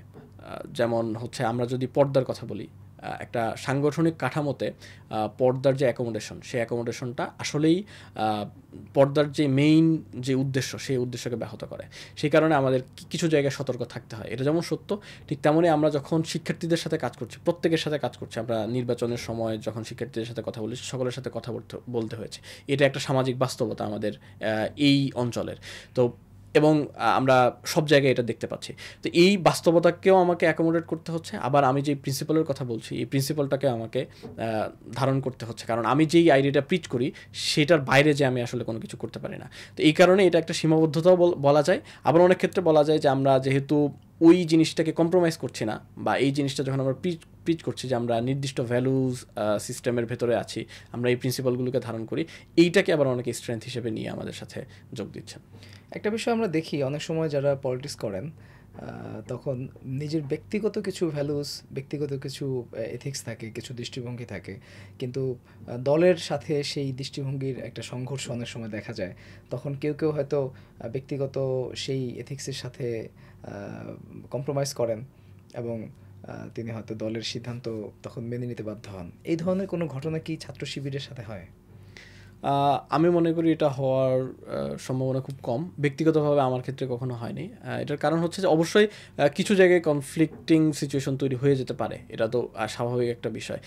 কিন্তু সংগঠনের যে মৌলিক যে সিদ্ধান্তগুলো, সেই সিদ্ধান্তগুলো অধিকাংশের পরামর্শের ভিত্তিতে হয় বা মতামতের ভিত্তিতে হয়। ফলে যেই সিদ্ধান্তটা নেওয়া হচ্ছে, সেই সিদ্ধান্তটা হয়তো ব্যক্তি হিসেবে আমার যেই মতামত সেটার বাইরে হতে পারে, কিন্তু আমি যখন ওই ফোরামে বিলং করি, ওই ফোরামের অধিকাংশ যখন একটা কথা বলেন, তো সেখানে আসলে আমার বাইরে যাওয়ার সুযোগ থাকে না। কারণ হচ্ছে যে আমি একটা সিস্টেমের ভেতরে থাকি, এখানে ব্যক্তিগত মতামত চাপিয়ে দেওয়ার চাইতে বরং যেই ভ্যালু সিস্টেমের কথা আমি বললাম, সেই ভ্যালু সিস্টেমটা যেহেতু একটা ডেমোক্রেটিক প্রসেসের কথা বলে, মতামতের ভিত্তিতে সিদ্ধান্ত নেওয়ার কথা বলে, তখন আমার ব্যক্তিগত মতামতের চাইতে সেই ফোরামের মতামতটা গুরুত্বপূর্ণ হয়ে ওঠে, এবং সেখানে সেই স্যাক্রিফাইসটা করতে হয়। এবং এটার এটা কন্টিনিউয়াসলি হয়ে থাকে, কিন্তু এটার কারণে যে ব্যক্তিগত যেই মানে প্রিন্সিপাল বা ব্যক্তিগত যেই চিন্তা বা আদর্শ সেটার সাথে কনফ্লিক্ট হওয়ার আসলে সুযোগ নেই। কারণ একজন শিক্ষার্থী যখন ছাত্র শিবিরে প্রবেশ করে তখনই এইটা তাকে এই বিষয়টা নিশ্চিত করতে হয় যে সে ছাত্র শিবিরের যে মৌলিক যেই আদর্শ বা মৌলিক যেই চিন্তা সেটার সাথে সে একমত হচ্ছে। ফলে আলাদা করে পরবর্তী সময়ে এই ধরনের মৌলিক বিষয়ে কনফ্লিক্ট তৈরি হওয়ার কোনো সুযোগ নাই। ডিসিশনের ক্ষেত্রে, কোনো সিদ্ধান্ত গ্রহণের ক্ষেত্রে হয়তো এ ধরনের কনফ্লিক্টিভ সিচুয়েশন তৈরি হতে পারে, কিন্তু যেহেতু পরামর্শের ভিত্তিতে হয় ফলে সেটাকে আবার রিজলভ করাও সম্ভব। কখনো যদি এমন হয় যে আপনার ডাকসু এবং একই সাথে ছাত্র শিবির ঢাকা বিশ্ববিদ্যালয় শাখা, মানে দুইটা প্ল্যাটফর্মেরই হচ্ছে কোনো প্রোগ্রাম রয়েছে বা দুইটা প্ল্যাটফর্মেই আপনাকে প্রয়োজন, সেক্ষেত্রে আপনি কোনটাকে প্রায়োরিটি দেবেন? এখানে দুইটাই দায়িত্ব, এবং হচ্ছে 1 মাস আমরা কাজ করেছি। এই 1 মাসের ভেতরে কখনো এই ধরনের কনফ্লিক্টিং জায়গা তৈরি করার বা তৈরি হওয়ার সুযোগ আমি দেখিনি। এটার একটা কারণ হচ্ছে যে ছাত্র শিবির ঢাকা বিশ্ববিদ্যালয় শাখার যে ডিসিশন মেকিং যে বডি, সেই বডিতে আমরা যেহেতু আছি, ফলে আমরা এমন কোনো কিছু করি না বা এমন কোনো সিদ্ধান্ত নেই না যেটা দুটোর ভিতরে কনফ্লিক্টিং সিচুয়েশন তৈরি করে। যেমন আপনি বললেন একটা প্রোগ্রামের কথা, যে কনফ্লিক্টিং বা একই সাথে ওভারল্যাপিং কোনো প্রোগ্রাম হচ্ছে, আমরা এটা করি না। দ্বিতীয় বিষয় হচ্ছে যে ডাকসু অবশ্যই সকল শিক্ষার্থীদের মতামতের ভিত্তিতে যে গঠিত একটা পর্ষদ, ফলে এটা আমার প্রতি আলাদা একটা দায়িত্ব যেটা সংগঠনের বাইরে যেয়ে অবশ্যই আমাকে পালন করতে হবে, কারণ তারা সরাসরি মতামত দিয়ে আমাদেরকে নির্বাচিত করেছেন। ফলে ডাকসুর যেই অ্যাপিল এবং এটার যে গুরুত্ব, সেই গুরুত্বর দিকেও যেমন আমার নজর থাকবে এবং এটা বাস্তবায়ন করার ক্ষেত্রে যেমন সর্বোচ্চ ভূমিকা থাকবে, পাশাপাশি ছাত্র শিবির যেহেতু আমার রাজনৈতিক পরিচয় এবং ছাত্র শিবিরের যেই বোঝাপড়া এবং তার যে আপব্রিঙিং, সেটার মাধ্যমেই আমি মূলত আমার রাজনৈতিক বোঝাপড়া বা আজকের এই জায়গায় আসা। ফলে সংগঠনের যে দায়িত্ব, এই দায়িত্বটাও আমার একটা মৌলিক দায়িত্ব। কিন্তু একজন মানুষের তো অনেক দায়িত্ব থাকে। একজন মানুষ সন্তান হিসেবে দায়িত্ব পালন করেন, একজন মানুষ হাজব্যান্ড হিসেবে দায়িত্ব পালন করেন, যিনি তার অকুপেশনাল তার পরিচয় থাকে। এই পরিচয়গুলো কখনো কনফ্লিক্টিং হইতে পারে, তবে সব ক্ষেত্রে আবার হয় না। যদি কনফ্লিক্টিং হয় সেটাকে ম্যানেজ করতে হবে এবং আমরা সেটা করবো ইনশাল্লাহ। এমনিতে আপনি কোন পরিচয়টাকে বেশি লালন করছেন এখন, বা কোনটাকে আসলে এগিয়ে রাখছেন? সেক্রেটারি ঢাকা বিশ্ববিদ্যালয় ইসলামী ছাত্র শিবির, এজিএস, ডাকসু? ছাত্র শিবিরের যেই পরিচয়, এই পরিচয়টা তো আমার একদিনের না, বা এটা দীর্ঘ একটা জার্নি আছে। তো এটার কারণে ছাত্র শিবিরের যে পরিচয়, এটাকে আমি ধারণ করি। আবার একই সাথে ডাকসুর যে পরিচয়, এই পরিচয়টা খুবই মেইন স্ট্রিম একটা পরিচয় এবং এটা অনেক বেশি অ্যাকোমোডেটিভ, সবাইকে অ্যাকোমোডেট করতে পারে, সবাইকে সাথে নিয়ে কাজ করার সুযোগ আছে। তো আমি যখন অপারেশনাল জায়গা থেকে দেখি যে আমার যে জার্নি, আমার যেই আইডিয়া বা আমার যে চিন্তা, সেই চিন্তার সাথে যখন আমি অ্যালাইন করি, তখন আমার ছাত্র শিবিরের যে পরিচয়, সেই পরিচয়টা আমার মূল পরিচয়। আবার আমি যখন শিক্ষার্থীদের জন্য কাজ করতে চাই, তখন আমার এই সাংগঠনিক যে সংকীর্ণতা, এটার বাইরে এসে আমি আবার কাজ করতে চাই ডাকসুর যে পরিচয়, সেই পরিচয় নিয়ে। আমার কাছে যখন আমার কোনো ম্যান পাওয়ার আসে, তখন সে অবশ্যই আমার যেই সাংগঠনিক পরিচয়, সেই পরিচয়ের যেই অ্যাপিল, সেটা নিয়ে আমি তার সাথে কথা বলবো। একজন শিক্ষার্থী যখন আসবেন শিক্ষার্থী হিসেবে, তখন আমি তার সাথে কথা বলবো আমার সেই ডাকসুর পরিচয়। ত্রয়োদশ জাতীয় সংসদ নির্বাচনের পূর্ব মুহূর্তে আপনারা নির্বাচিত হলেন, এবং এই সংসদ নির্বাচনকালীন সময়ে আমরা বাংলাদেশের বিভিন্ন সময় দেখেছি বিশ্ববিদ্যালয় ক্যাম্পাসগুলোতে একটা সহিংসতা ছড়িয়ে পড়ে। সেখানে ছাত্র রাজনৈতিক সংগঠনগুলোর মধ্যে পারস্পরিক বাদানুবাদ বা দ্বন্দ্ব ইত্যাদি আমরা লক্ষ্য করি, এবং সেই আশঙ্কাটি এবারেও হয়তো উড়িয়ে দেওয়া যায় না, এবারেও থাকতে পারে। সো সেই জায়গা থেকে ডাকসুর নেতৃত্ব হিসেবে আপনারা ঢাকা বিশ্ববিদ্যালয়ের যে শৃঙ্খলা বা আইনশৃঙ্খলা পরিস্থিতি, সেটিকে স্বাভাবিক রাখতে আপনারা কী ধরনের কর্মসূচি নিয়েছেন বা নেওয়ার পরিকল্পনা করছেন? দেখুন, প্রথমত বলি যে ক্যাম্পাসগুলোতে আর আগের মতো কোনো ধরনের পরিস্থিতি তৈরি হবে না বলে আমরা আশা করি এবং মনে করি। এটার কারণ হচ্ছে যে জুলাই অভ্যুত্থানে প্রত্যেকটা ছাত্র সংগঠন এখন যারা কাজ করছে, প্রত্যেকে অংশগ্রহণ করেছিল এবং প্রত্যেকেরই একটা অ্যাসপাইরেশন ছিল যে একটা ইতিবাচক ক্যাম্পাস বা ইতিবাচক ছাত্র রাজনীতির ধারা তৈরি করার। এবং জুলাই অভ্যুত্থান পরবর্তী সময়ে আমরা এই বিষয়টা দেখেছি যে তারা চেষ্টা করেছেন সর্বোচ্চটুকু দিয়ে যে এই ধরনের কোনো কনফ্লিক্টিং সিচুয়েশনে না যাওয়ার। পাশাপাশি আমরা পজিটিভ অনেক ডেভেলপমেন্ট দেখেছি। আমরা বড় বড় ছাত্র সংগঠনগুলোকে দেখেছি যে মূল যে রাজনৈতিক দল যে কথাগুলো বলছেন, সেটার বিপরীতে তাদের অবস্থান থাকছে যখন শিক্ষার্থীদের স্বার্থের প্রশ্ন আসছে। তো বিশ্ববিদ্যালয়কে নিরাপদ রাখা তো প্রত্যেকটা ছাত্র সংগঠনের দায়িত্ব এবং শিক্ষার্থীদের অধিকার রক্ষার জন্য এটা দায়িত্ব। ফলে আমরা বিশ্বাস করি না যে কোনো ছাত্র সংগঠনই এ ধরনের কোনো কনফ্লিক্টে জড়াবে বা এই ধরনের কোনো পরিস্থিতি তৈরি করবে। এরপরেও যদি তৈরি হয়ে যায় তাহলে আমরা যেহেতু ডাকসু শিক্ষার্থীদের যে প্রতিনিধিত্ব করে, ফলে আমরা শিক্ষার্থীদের সাথে নিয়ে এটার মোকাবেলা করব এবং আমরা এর আগে থেকেই আমরা এটা নিশ্চিত করার চেষ্টা করব যে এই ধরনের কোনো পরিস্থিতি তৈরি হচ্ছে না। আমরা প্রত্যেকের সাথে বসবো, তাদের সাথে আলোচনা করব। আমরা চাই সমস্ত বিতর্ককে একটা টেবিলে নিয়ে আসতে, সেখানে আমরা কথা বলবো, সেখানে আমরা নেগোসিয়েশন করব। কিন্তু এর বাইরে ক্যাম্পাসগুলোতে যেই অস্থিতিশীল পরিস্থিতি আমরা দেখেছি, মারামারি হানাহানির যে পরিস্থিতি দেখেছি, সিট দখলের যে রাজনীতি দেখেছি, সেটাতে আমি বিশ্বাস করি না যে ঢাকা বিশ্ববিদ্যালয় আবার ফেরত যাবে। এমনিতে এখন কি কোনো চ্যালেঞ্জ আপনাদের সামনে রয়েছে ডাকসুর কার্যক্রম পরিচালনা করবার ক্ষেত্রে? এখন পর্যন্ত এক্সটার্নাল কোনো চ্যালেঞ্জ নাই। মূল যে চ্যালেঞ্জ সেটা হচ্ছে যে বিশ্ববিদ্যালয় প্রশাসনের যে ধীরগতি। আমরা খুবই ছোট যে দাবিগুলো, সেই দাবিগুলো নিয়ে যখন যাই তখন দীর্ঘ একটা প্রসেস পার হয়ে সেটা বাস্তবায়ন করতে হয়। তো এটা যখন আমরা দেখি তখন মনে হয় যে আসলে 1 বছর খুবই কম সময়। খুবই ছোট দাবি যদি নিয়ে যায় সেটা বাস্তবায়ন করতে 1 থেকে 1.5 মাস সময় লাগে। তো বড় যেই মৌলিক পরিবর্তনগুলো, পলিসি লেভেলের যে পরিবর্তনগুলো, এই পরিবর্তন কি আসলে 1 বছরে করা সম্ভব কিনা, এটা এখন আমাদের চিন্তা করতে হচ্ছে আলাদা করে। বিশ্ববিদ্যালয় প্রশাসনের যেই ধীরগতি, এইটার প্রত্যেক শিক্ষার্থী আমি মনে করি যে রেজিস্ট্রার বিল্ডিং কেন্দ্রিক যে ধরনের বলবো যে এক ধরনের অবহেলার শিকার হন, সেখানে যে এক ধরনের বিব্রতকর পরিস্থিতিতে পড়েন, আমাদেরকেও ঠিক সেরকম বিব্রতকর পরিস্থিতিতে পড়তে হচ্ছে অনেক ক্ষেত্রে, সব ক্ষেত্রে না। তবে আমরা এটা পরিবর্তনের জন্য কাজ করছি, আমরা চাপ প্রয়োগ করছি, আমরা আশা করছি যে এই 1 বছরে অনেক কিছু চেঞ্জ হবে। আমরা অটোমেশনের কথা বলছি, এটা আমাদের একটা ম্যান্ডেটও ছিল। আমরা চেষ্টা করব যে এই সমস্যাটা যাতে দূর করা যায় এই সময়ের ভেতরে। 1 বছরের এই কথাকে বলে আপনি কি পরবর্তী ডাকসু ইলেকশনেও যাতে শিক্ষার্থীরা আপনাদের প্যানেলকে ভোট দেয় এবং আপনাদের অবশিষ্ট কাজগুলো তারা যাতে সম্পূর্ণ করতে সহযোগিতা করে, এইটার দাবি জানাচ্ছেন? না, বিষয়টা এরকম না। বিষয়টা হচ্ছে যে আমরা আমাদের লিমিটেশনটা তুলে ধরার চেষ্টা করছি যে আমরা কোন জায়গায় বাধা ফেস করছি। আমি বলেছি যে এক্সটার্নাল কোনো বাধা এখন পর্যন্ত আমরা ফেস করিনি, যে অন্য কোনো ছাত্র সংগঠন বা অন্য কোনো শক্তি আমাদেরকে বাধা দিচ্ছে। আমরা মৌলিক যে সমস্যাটা ফেস করছি সেটাই বলছি। তো বাইরে থেকে এবং বাইরে থেকে আমরা সাপোর্টও পাচ্ছি, পজিটিভ সাপোর্ট পাচ্ছি, যেটা আমাদেরকে স্বীকার করতে হবে। তো এই সাপোর্টটা নিয়ে আমরা যে কাজগুলো বাস্তবায়ন করতে যাচ্ছি সেই জায়গায় আমরা ইন্টারনালি বাধার সম্মুখীন হচ্ছে অনেক জায়গায়। তো এটা কারণ এটা না যে আমাদেরকে পরবর্তীতে নির্বাচিত করতে হবে। পরবর্তীতে নির্বাচিত হওয়ার বা নির্বাচিত করার ক্ষেত্রে একটাই শুধুমাত্র মানে কার্যকর কারণ থাকতে পারে, সেটা হচ্ছে যে আসলে কে কাজ করছেন। আমরা এই নির্বাচনের আগেও বারবার বলার চেষ্টা করেছি যে শিক্ষার্থীদের স্বার্থ রক্ষার জন্য যারা কাজ করছেন তাদেরকে আপনারা নির্বাচিত করবেন, এবং তারা সেটা করেছেন। আমরা যদি যেই প্রতিশ্রুতিগুলো দিয়েছি সেটা পালন করতে যদি ব্যর্থ হই, মেজরিটি যেই প্রতিশ্রুতি সেটা করতে গিয়ে, তাহলে আমি মনে করবো যে শিক্ষার্থীরা আমাদের গ্রহণ করবেন না।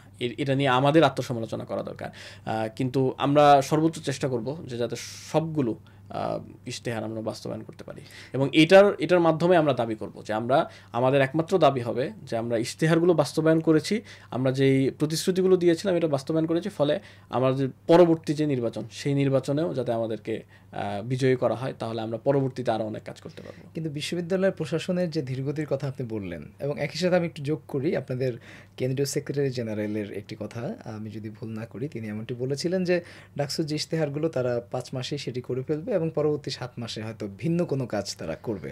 কিন্তু এই যে ধীরগতির কথা বলছেন, আপনারা 5 মাসের 1 মাস তো চলেই গেল, 4 মাসে কিভাবে কাজগুলো করবেন?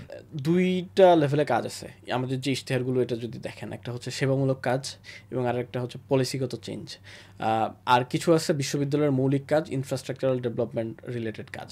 তো যেটা সেবামূলক কাজ সেটা আমরা 5 মাসে করতে পারবো ইনশাল্লাহ, এই ব্যাপারে আমরা কনফিডেন্ট। যেটা আমাদের ক্যাপাসিটিতে যেটা থাকবে, সরাসরি আমরা বিভিন্ন জায়গায় অ্যাপ্রোচ করার মাধ্যমে বিভিন্ন স্টেক হোল্ডারকে সাথে নিয়ে আমরা এটা বাস্তবায়ন করতে পারবো। এই কাজগুলো মূলত আমরা আশা করব যে 5 মাসের ভেতরে আমরা করে ফেলতে পারবো। এর বাইরে ইনফ্রাস্ট্রাকচার রিলেটেড যে সকল কাজ, এগুলো মূলত বিশ্ববিদ্যালয়ের কাজ, আমরা সেটাকে চাপ প্রয়োগ করে দ্রুততম সময়ের ভেতরে যাতে এটা বাস্তবায়ন করা যায় সেটার জন্য কাজ করব, এবং সেটার জন্য কাজ করছি আমরা। এটার কাজ কিছু শুরু হয়েছে এবং আমরা এটা নিয়ে কথা বলেছি। পাশাপাশি পলিসিগত যে চেঞ্জ, সেই চেঞ্জটা নিয়ে আসার জন্য আমাদেরকে পুরো বছর ধরে কাজ করতে হবে, এবং এই কাজ ইতিমধ্যে আমরা শুরু করেছি। যে জায়গাগুলোতে কথা বলা দরকার, যে জায়গাগুলোতে চাপ প্রয়োগ করা দরকার সেই জায়গাগুলোতে আমরা কাজ করছি। কিন্তু মৌলিকভাবে আমি মনে করি যে পলিসিগত চেঞ্জ আসলে দীর্ঘমেয়াদী একটা প্রসেসের অংশ। এটা শুধুমাত্র চাইলেই যেহেতু বাস্তবায়ন হয় না, এবং এখানে যেহেতু অনেক স্টেক হোল্ডার থাকেন, তো সেই স্টেক হোল্ডারদেরকে সাথে নিয়ে এটা বাস্তবায়ন করতে হবে। তবে অবশ্যই বাস্তবায়ন করতে হবে আমরা যে পলিসিগত চেঞ্জের কথা বলেছি। আর সেবামূলক কাজ আমরা দ্রুত সময়ের ভেতরে শেষ করতে পারবো আশা করি। আমরা একটু আবার আপনার ব্যক্তিগত জীবনে ফিরি। আপনি পেশাগত জীবনে আসলে আপনি কি করতে চান বা নিজেকে কোথায় দেখতে চান? একজন বড় পলিটিশিয়ান অথবা একজন বড় একাডেমিশিয়ান? পেশাগত জীবনের যে স্বপ্ন সেটা তো চেঞ্জ হতে থাকে সময়ের সাথে সাথে। বিশেষ করে আমি যখন দাখিল বা আলিমে পড়েছি তখন এক ধরনের চিন্তা ছিল, বিশ্ববিদ্যালয়ে আসার পরে এক ধরনের চিন্তা ছিল, এখন এক ধরনের বাস্তবতার ভেতর দিয়ে যেতে হচ্ছে, কিছু চাওয়া এবং না চাওয়ার ভেতর দিয়ে। তো সার্বিকভাবে আমি বলবো যে এটা যে কোনো সময় পরিবর্তন হয়ে যেতে পারে। এখন আমার সামনে অপশন আসলে কয়টা আছে সেটাও খুঁজে দেখা দরকার। তো মৌলিকভাবে আমি এখনও কোনো কিছু ফিক্স করে উঠিনি যে আসলে কোন দিকে যাব। তবে একাডেমির প্রতি আমার একটা ফ্যাসিনেশন আছে এবং সেজন্য দীর্ঘ সময় ধরে এটা নিয়ে কাজ করেছি এবং কাজ এখনও করছি, এবং সামনে শুধুমাত্র একাডেমি নিয়ে কাজ করার ইচ্ছা আছে। কিন্তু সেটা কতটুকু সম্ভব হবে, কতটুকু পারবো, এই বিষয়ে এখনই কিছু বলা সম্ভব না। তবে একাডেমি নিয়ে আমার যে ফ্যাসিনেশন এটা এখন আছে, ভবিষ্যতেও থাকবে ইনশাল্লাহ। কিন্তু একাডেমিয়াতে আপনি যে কাজ করতে চান এবং এই ফিল্ডে আপনি নিবিড়ভাবে নিজেকে যেভাবে সংযুক্ত রাখতে চাচ্ছেন, এখনো পর্যন্ত আমরা শুনেছি আপনি একাডেমিয়াতে বেশ কিছু কাজ করেছেন, শুধু একাডেমিক রেজাল্ট না, এর বাহিরেও আপনি ন্যাশনাল এবং ইন্টারন্যাশনাল বিভিন্ন জার্নালে আপনি লেখা পাবলিশ করেছেন বা বিভিন্ন কাজ করেছেন। মানে সেই ধারাবাহিকতা আপনি আগামী দিনেও রাখতে চান। তো একজন শিক্ষার্থী হিসেবে মানে আমি আসলে এটা জানতে চাচ্ছি এই কারণে যে সকল শিক্ষার্থীরা রয়েছে, আবার এই গল্প নিশ্চয়ই ঢাকা বিশ্ববিদ্যালয়ের শিক্ষার্থীরা শুনবে, একজন রানিং শিক্ষার্থী মানে ফিল্ড অফ একাডেমিয়াতে তারা আসলে কিভাবে ভূমিকা রাখতে পারেন, আপনি কিভাবে রেখেছিলেন? এখন এর আগে একটা কথা বলি, সেটা হচ্ছে যে আমাদের যে বিশ্ববিদ্যালয়, এই বিশ্ববিদ্যালয় গবেষণার জন্য উপযোগী না। জেনেরিক কথাবার্তা মনে হতে পারে, কিন্তু আমি ব্যক্তিগতভাবে ফেস করেছি যে একজন শিক্ষার্থী হলে থাকে, তার অ্যাকোমোডেশনের ভালো ব্যবস্থা নাই, পাশাপাশি তাকে প্রতিনিয়ত চিন্তা করতে হয় যে সে কিভাবে পরবর্তী দিনটা যাপন করবে। এরকম একটা পরিস্থিতির ভেতর দিয়ে আসলে গবেষণার মতো একদম যেই কাজটাতে খুবই ফোকাসড একটা কাজ, এই কাজে তার কনসেন্ট্রেট করাটা আসলে কঠিন। আমি ব্যক্তিগতভাবে এটা ফেস করেছি। তো একজন শিক্ষার্থীর জন্য কঠিন হলেও যদি একাডেমি নিয়ে তার কাজ করার চিন্তা থাকে, তাহলে এটা না করলে আসলে একাডেমিতে ভালো জায়গা করে নেওয়াটা একটু কঠিন। তো সেই জায়গা থেকে আমার প্রত্যেকের কাছে মেসেজ থাকবে এটা, যে আমাদের যে সীমাবদ্ধতা আছে, সীমাবদ্ধতাগুলোর বাইরে যে আসলে আমাদের কাজ করতে হবে, না হলে যেই স্বপ্নটা আমরা দেখি সেই স্বপ্নটা হয়তো বাস্তবায়নযোগ্য হবে না। একই সাথে আমরা ডাকসুর নিয়ে যখন কথা বলেছি, গবেষণা নিয়ে যখন কথা বলেছি, তখন শিক্ষার্থীদের জন্য আলাদা করে গবেষণা ভাতা যাতে দেওয়া হয় প্রত্যেকটা বিভাগ থেকে। আমরা চাইলে, বিশ্ববিদ্যালয় প্রশাসন চাইলে কিন্তু এটা করা সম্ভব। বিভিন্ন অর্গানাইজেশন আছে, বিভিন্ন প্রতিষ্ঠান আছে, সরকারি এবং বেসরকারি, যারা গবেষণার জন্য বিভিন্ন ধরনের ফান্ডিং দিয়ে থাকে, রিসার্চ গ্র্যান্ট দিয়ে থাকে। তাদের সাথে যদি কোলাবোরেশন করা যায়, এমইও করা যায়, তাহলে বিশ্ববিদ্যালয়ের শিক্ষার্থীরা এটা থেকে উপকৃত হবেন। কারণ হচ্ছে যে গবেষণার প্রসেসটা আসলে একদিনের বিষয় না, এটা শিখতে হয়। তো শেখার জন্য কোনো একজন শিক্ষকের সুপারভিশনে শিখতে হয়, বা কোনো একজন সিনিয়র বড় ভাই বা বোনের সুপারভিশনে শিখতে হয়। তো এই যেই সামগ্রিক পরিবেশ, এটা হয়তো দুই একটা বিভাগের আছে, কিন্তু সমস্ত বিভাগের নাই। তো এটা যদি ইনস্টিটিউশনালি বাস্তবায়ন করা যায়, তাহলে শিক্ষার্থীরা শুধুমাত্র এটাকে তার দায়িত্ব মনে করবে না, বরং এটা এনজয় করবে, যে এটা আমার একটা প্রসেস হিসেবে সে এটা এনজয় করবে। আমি বলছিলাম যে পরবর্তী দিন কিভাবে যাপন করবে সেটা নিয়ে চিন্তা করতে হয়। একজন শিক্ষার্থীর সে টিউশনে হয়তো 5-6 ঘন্টা ব্যয় করে দিনের, কিন্তু হয়তো গবেষণার কাজটা যদি আমরা পেইড করতে পারতাম, সেই কাজে হয়তো সে এটা ব্যয় করতো। একই সাথে সে শিখতেও পারতো গবেষণা, আবার পাশাপাশি সে তার যে ইনকামের সোর্স সেটাও পেয়ে যেত। কিন্তু আমরা মানে দুঃখের সাথে বলতে হয় যে আমরা এখন এটা করতে পারিনি। আমাদের চিন্তা আছে যে বিভিন্ন জায়গা থেকে এই বিষয়গুলো যদি বিশ্ববিদ্যালয়ের সাথে অ্যাকোমোডেট করা যায়, তাহলে এটা করা সম্ভব হবে। তো আমার ক্ষেত্রে ব্যক্তিগতভাবে গবেষণা নিয়ে আমার ফ্যাসিনেশন ছিল অনেক আগে, যেহেতু আমি একাডেমিতে ক্যারিয়ার গড়তে চাই বা এরকম একটা স্বপ্ন ছিল। তো কাজ শুরু করি 3rd ইয়ারের শেষের দিকে। পরবর্তী সময়ে সিনিয়র যারা ছিলেন বিভাগের, যারা জুনিয়র শিক্ষক ছিলেন, যারা অনেকটা ফ্রেন্ডলি শিক্ষার্থীদের সাথে, তাদের সাথে কাজ করার সুযোগ হয়েছে। তারা দিক নির্দেশনা দিয়েছেন এবং গবেষণার যে বিষয়গুলো রয়েছে বা গবেষণা কিভাবে করতে হয় সেই বিষয়গুলো তারাই শিখিয়েছেন মূলত। পরবর্তী সময়ে চেষ্টা করেছি আমি ব্যক্তিগতভাবে যে নিজে থেকে কাজ করার, যদিও কাজগুলো কোলাবোরেটিভলি আমরা করেছি এবং এখনও কাজ করছি, আশা করি সামনে সেই কাজগুলো আসবে। মানে আপনি কি কোনো আর্টিকেল পাবলিশ করা বা কোনো বই লেখা এই ধরনের কাজ করেছেন? গবেষণার কথা বলছেন। জি, গবেষণার কাজ করেছি দীর্ঘদিন, কিন্তু ব্যক্তিগতভাবে নিজেদের, আমি ইতিমধ্যে বলেছি যে গবেষণার কাজটা আসলে শেখার কাজ, দীর্ঘমেয়াদী কাজ।